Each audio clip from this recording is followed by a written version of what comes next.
ಪ್ರಯಾಗ್ರಾಜ್ಗೆ ತೆರಳಿ ಮರಳಿ ಬರುವಾಗ 7 ಜನ ಪ್ರಯಾಣಿಕರಲ್ಲಿ 6 ಜನ ರಸ್ತೆ ಅಪಘಾತದಲ್ಲಿ ಸಾವನ್ನಪ್ಪಿದ್ದಾರೆ. ಮೃತರೆಲ್ಲರೂ ಬೆಳಗಾವಿ ಜಿಲ್ಲೆಯ ಗೋಕಾಕ್ ನಿವಾಸಿಗಳು ಅಂತ ತಿಳಿದು ಬಂದಿದೆ. ಮಧ್ಯಪ್ರದೇಶದ ಜಬಲ್ಪುರ ಜಿಲ್ಲೆಯ ಸಿಸೋಳಿ ಗ್ರಾಮದಲ್ಲಿ ಕಿತ್ತೌಲಾ ಪೊಲೀಸ್ ಠಾಣಾ ವ್ಯಾಪ್ತಿಯಲ್ಲಿ ಈ ಘಟನೆ ನಡೆದಿದೆ. ಬೆಳಗಿನ ಜಾವ 5 ಗಂಟೆಗೆ ಅಪಘಾತ ನಡೆದಿದೆ ಅಂತ ತಿಳಿದು ಬಂದಿದೆ. ನಿಮಗೆ ಸುದ್ದಿ ಆಗ್ಬಿಟ್ಟಿತ್ತು? ನಮಗೆ ಬೆಳಗ್ಗೆ ಪೊಲೀಸ್ ಸ್ಟೇಷನ್ದಿಂದ ಫೋನ್ ಬಂದಿತ್ತು.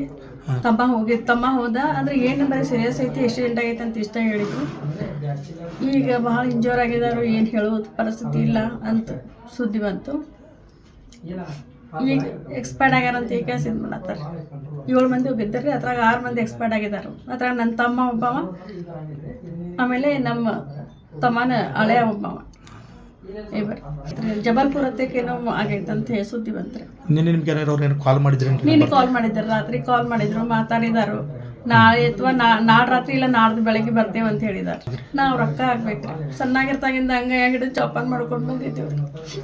ಅಪ್ಪ ಅದು ಯಾರು ಇದ್ರಿಗಿಲ್ರಿ, ಮಮ್ಮಿ ಒಬ್ಬಾಕೆನ. 3 ಮಂದಿ ತಮ್ಮಗಳು ನನಗೆ, 3 ಮಂದಿ ತಮ್ಮಗಳನ್ನ ಕಂಗಯ್ಯ ಹಿಡಿದು ಚೌಪಾನ್ ಮಾಡಿದ್ದಿದ್ರು. ದೊಡ್ಡವ್ರಿ KSRTC ಒಳಗದಾನ್ರಿ. ಅವ್ರು KSRTC ಶಿವಮೊಗ್ಗ ಡಿಪೋಕ್ ಅದಾನ್ರಿ. ಅವ್ KSRTC ಒಳಗದಾನ್ರಿ. ತಮ್ಮನ ಹೆಂಡತಿ ತಮ್ಮರಿ ಇಬ್ರು ಕೂಡ ಹೋಗಿದ್ದ. ಅವ್ನು ರಜದ ಮೇಲೆ ಬಂದಿದ್ದ. ಎಲ್ಲ ನಮ್ಮ ರಿಲೇಷನ್ದವ್ರಾಗ ಹೋಗಿದ್ರಿ ಎಲ್ಲಾರು.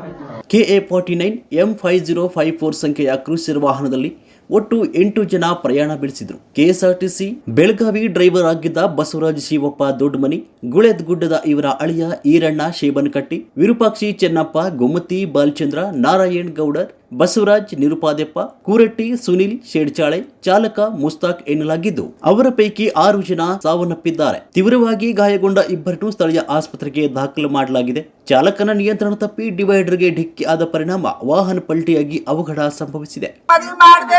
ನಮ್ ತಂಗಿ ಗಂಡ 2 ಮಕ್ಕಳು ಸಣ್ಣ ಅದಾವಪ್ಪ. ದೇವ್ರೆ ಆರಾಮ್ ಮಾಡೋರ್ ಮನೆ ಕಾಸಿರ್ನು ಬಂದ ಮೋಸ ಮಾಡಿದೆ ನೀನ್ ಅವ್ರಿಗೆ. ಈಗ ನಿಮಗೆ ಎಷ್ಟು ಗಂಟೆಗೆ ಗೊತ್ತಾದ್ರು? ಮತ್ತೆ ಯಾರು ನಿಮ್ಗೆ ಬಂದು ಹೇಳ್ರಿ ಇದನ್ನ? ನಮ್ಗೆ 6 ಗಂಟೆಗೆ ಗೊತ್ತಾಗೈತ್ರಿ. ಇಲ್ಲಿ ಬಾಜುಕ್ ನಮ್ ಚಿಗವರಿ ಸುದ್ದಿ ಗೊತ್ತಾಗಿ ಅವ್ರು ಅಳೋದು ಕೇಳ್ಕೊಂಡ್ ನಾವ್ ಹೋಗಿರಿ. ನಮ್ಗೆ ಏನು ಸುದ್ದಿನ ಗೊತ್ತಿಲ್ರಿ ಮನ್ಯಾಗ. ಅಂದ್ರೆ ಯಾವ ತಾರೀಕು ಎಂದು ಹೋಗಿದ್ರಿ ಅವ್ರು? ಅವ್ರು ಮೊನ್ನೆ ಮಂಗಳವಾರ ದಿವಸ ಹೋಗ್ಯಾರ ತಾರೀಕ್ರಿ. ಯಾರ್ಯಾರ್ರಿ?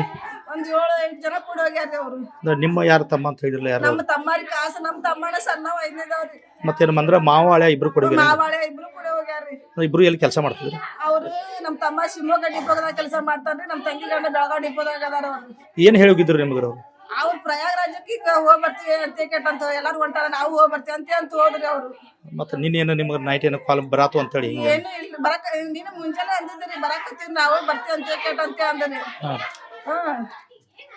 ಆದ್ರೆ ಇವತ್ತು ಹಿಂಗಾಗೈತಿ. ಹ್ಞೂನ್ರಿ.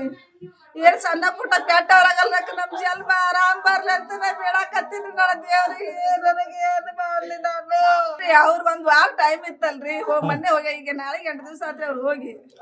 ಎಲ್ಲ ದರ್ಶನ ಮುಗಿಸ್ಕೊಂಡು ಹೊಳ ಬರಾಕತ್ತಿದ್ರಿ ಅವ್ರು. ಒಟ್ಟು ಸಡನ್ಲಿ ಸುದ್ದಿ ಬತ್ತು ನಿಮ್ಗೆ? ಹ್ಞೂ, ಇವತ್ತು ಬೆಳಗ್ಗೆ ಗೊತ್ತಾಗೈತಿ ನಮ್ಗೆ. ನಿನ್ನೆ ತನಕ ಏನು ಗೊತ್ತಿಲ್ರಿ. ಅವ್ರ ಮಾತಾಡ್ಯಾರ ನೀನ್ ಬೆಳಗ್ಗೆ ಆರಾಮದಿ ಅಂತ ಕೇಳ್ರಿ. ಎಲ್ಲ ಸ್ನಾನ ಅದು ಮುಗಿಸ್ಕೊಂಡಿವಿ ಬರಾಕತ್ತಿ ಅಂತ ಎಲ್ಲ ಹೇಳ್ಯಾರ. ನೀನ್ ಫೋನ್ ಹಚ್ಚಿ. ಗಾಯಗೊಂಡ ಇಬ್ಬರನ್ನು ಜಬಲ್ಪುರ ಜಿಲ್ಲಾ ಆಸ್ಪತ್ರೆಗೆ ದಾಖಲಿಸಿ ಚಿಕಿತ್ಸೆ ನೀಡಲಾಗ್ತಿದೆ. ಇನ್ನು ಸುದ್ದಿ ತಿಳಿದ ಕುಟುಂಬಸ್ಥರ ಆಕ್ರಂದನ ಮುಗಿಲು ಮುಟ್ಟಿದೆ. ಜಬಲ್ಪುರ ಜಿಲ್ಲಾ ಪೊಲೀಸರೊಂದಿಗೆ ಬೆಳಗಾವಿ ಜಿಲ್ಲಾ ಪೊಲೀಸರು ನಿರಂತರ ಸಂಪರ್ಕದಲ್ಲಿದ್ದು, ಮೃತದೇಹಗಳನ್ನು ಸ್ವಗ್ರಾಮಕ್ಕೆ ತರಲು ಜಿಲ್ಲಾಡಳಿತ ವ್ಯವಸ್ಥೆ ಮಾಡಲಾಗಿದೆ ಅಂತ ತಿಳಿಸಿದ್ದಾರೆ. ವರದಿ ಬರಮ್ಮು ತೇಲಿ, PN ಮೀಡಿಯಾ ನ್ಯೂಸ್, ಬೆಳಗಾವಿ.